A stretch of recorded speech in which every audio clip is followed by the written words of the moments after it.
জয় মা তারার জয়, জয় মা দুর্গার জয়, দুর্গী দুর্গতিনাথ তারার জয়। দুর্গা দুর্গা দুর্গা মা সকলের মঙ্গল করো, সকলকে রক্ষা করো। জয় তারা, জয় তারা, জয় তারা, জয় জয় তারা।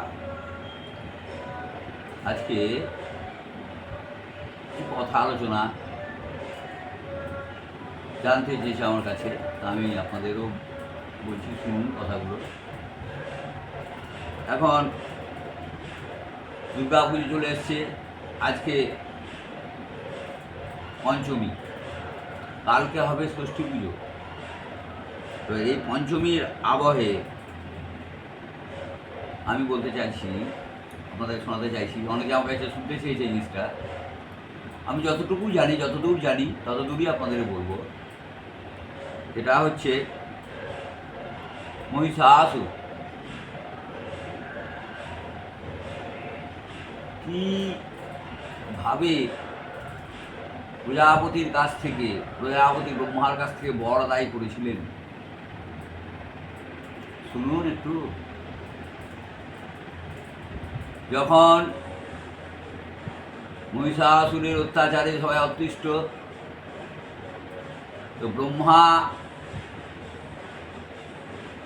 মহিষাসুর চেয়েছিল যে ও লাভ করবে অমরত্ব। সেটা কি হয়?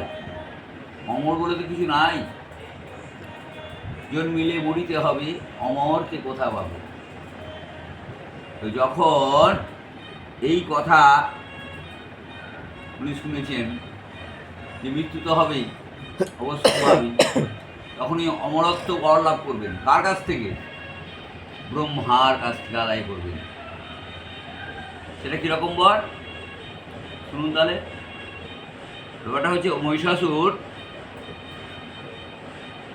নারদ চলে যাচ্ছে, মহিষাসুর বলছে যে নারদ ঋষি, আমি প্রজাপতি ব্রহ্মার কাছে বর চাইছি, পাওয়া যাবে কি না বলো। তো বলছে, ব্রহ্মা, বিষ্ণু, মহেশ্বর পারে না, এমন কোনো কাজ নাই, তুমি যা চাইবে তাই পাবে। তাই ব্রহ্মার কাছে বর চেয়েছিল। কি বর? অমরত্ব বর লাভ করবার জন্যে ব্যস্ত হয়ে গেছিল। তখন নারদ বলেছিল, তুমি প্রভুর স্মরণ করো, স্মরণ করে যাও, একদিন না একদিন তুমি অমরত্ব লাভ করবেই, যেভাবেই হোক। তাই তখন ও কিন্তু একটা জায়গায় বসে, গাছতলায় বসে, নম ব্রহ্মণে নম, নম ব্রহ্মণে নম, নম ব্রহ্মণে নম, এই জপ করে চলে যাচ্ছে। বারবার বারবার বলছে, জপ করছে, চোখ বন্ধ করে জপ করছে। এই জপ করতে করতে করতে করতে মহিষাসুরের বয়স হয়ে গেল, কয়েক যুগ পার হয়ে গেল, বহু অত্যাচার মহিষাসুর করে হলো, দেবতারা পরীক্ষা করে দেখল, তাও তো কিছু হচ্ছে না, এ তো তড়ানো যাচ্ছে না। তখন কিন্তু দেখা যাচ্ছে কি, বর মানে পাবে বলে ও গোটা শরীরে, ওর অঙ্গে রুই পোকার ঢিপিতে ভর্তি হয়ে গেল, ডিবিতে। তবু ওর কোনো ইয়ে নেই। হঠাৎ করে আবার সেই রাস্তা দিয়ে ব্রহ্মা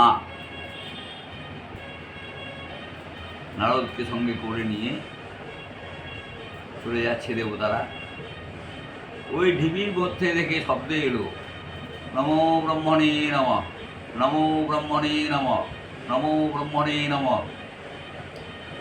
মনে নেই আর কাউরি কে এরকমভাবে শব্দ করে রাখছে। তখন ব্রহ্মা দেখা দিল, দিয়ে বলল, কে তুমি? মহিষাসুর, তুমি কি বর চাইছো আমার কাছে, আমাকে এত ডাকছো? আমি যে তোমার ডাকে সন্তুষ্ট হয়েছি, যুগ যুগ ধরে তুমি আমার তপস্যা করছো, তুমি কি চাও? তখন কিন্তু মহিষাসুর বলে ফেলল যে প্রভু, আমি পদ্মজননী ব্রহ্মা, আমি আপনার কাছ থেকে অমরত্ব বর চাই। তখন ব্রহ্মা কিন্তু বড়ই বিচলিত, খুব চিন্তিত হয়ে গেল। ওতে বর এমন চাইল, তো দিতেই হবে, কী করি? তখন বলল, দেখো মহিষাসুর, তোমাকে আমি বর দিতে পারি। সেটা হচ্ছে তোমাকে কোনো পুরুষ জাতি, কোনো জীব জানোয়ার তোমাকে বধ করতে পারবে না, একমাত্র পারবে নারী জাতি। নারীর হাতেই তোমার বধ। তখন মহিষাসুর বলছে, হাসছে হা হা করে, বলছে তাই তো, আমাকে আর নারী জাতি মারবে? ও নিরীহ জাতি, ওর কী ক্ষমতা? ও আমাকে মারতে পারবে না। ঠিক আছে প্রভু, তাই হবে, সেই বরই আমি সন্তুষ্ট। তখন ব্রহ্মা তথাস্তু বলে বর দিয়ে দিল। সেই বর পেয়ে মহিষাসুর আস্ফালন শুরু করে দিল, এমনকি দেবতাদেরও স্বর্গ থেকে বিতাড়ন করে দিল, স্বর্গরাজ্য দখল করে ফেলল। তখন ইন্দ্র, পবন, বরুণ, আরও অন্যান্য দেবতারা খুব বিচলিত হয়ে গেছে, কী করবে? তখন ব্রহ্মা শরণাপন্ন হলো, ব্রহ্মা বিষ্ণু মহেশ্বরের শরণাপন্ন হলো, প্রভু আমাদের রক্ষা করুন, আমরা তো স্বর্গ থেকে বিতাড়িত হয়ে এসেছি, মহিষাসুর তো আমাদের মেরে ফেলবো বলছে প্রাণে, আমরা কি করব? তখন দেবতারা মিটিং করে ঠিক করলেন কি না, তো মহিষাসুরের এত বাড়ন্ত হয়ে গেছে, ও যজ্ঞ করতে দিচ্ছে না, মুনি ঋষিদের যজ্ঞ পণ্ড করে দিচ্ছে, ঘৃতাহুতির যে খাবারগুলো, ঘি, সেই ঘি কিন্তু ওরা খেয়ে নিচ্ছে, পান করে নিচ্ছে। মহিষাসুর অত্যাচার, যজ্ঞ ভণ্ড করে দিচ্ছে। তখন কিন্তু সবাই মহিষাসুর উপরে ক্রুদ্ধ হয়ে গেছে, রেগে গেছে। দিয়ে তখন ব্রহ্মাকে বলছে, প্রভু আপনি তো বর দিয়েছিলেন, তা আপনি এবার মহিষাসুরকে সামলান, এ তো আমাদের সমস্ত শেষ করে দিবে, মুনি ঋষি থাকবে না, আমাদের ডাকার লোক থাকবে না, পৃথিবী ধ্বংস হয়ে যাবে। তাহলে এর হাত থেকে কীভাবে রক্ষা পাওয়া যায়? তখন পদ্মজনী ব্রহ্মা বললেন, উপায় আছে, আমি ওকে বর দিয়েছি যে ওর নারী, স্ত্রী জাতির হাতে ওর মৃত্যু হবে, নারীর হাতে ওর মৃত্যু হবে। তাই সেই নারীকে সৃষ্টি করতে হবে, যে সেই দেবতাদের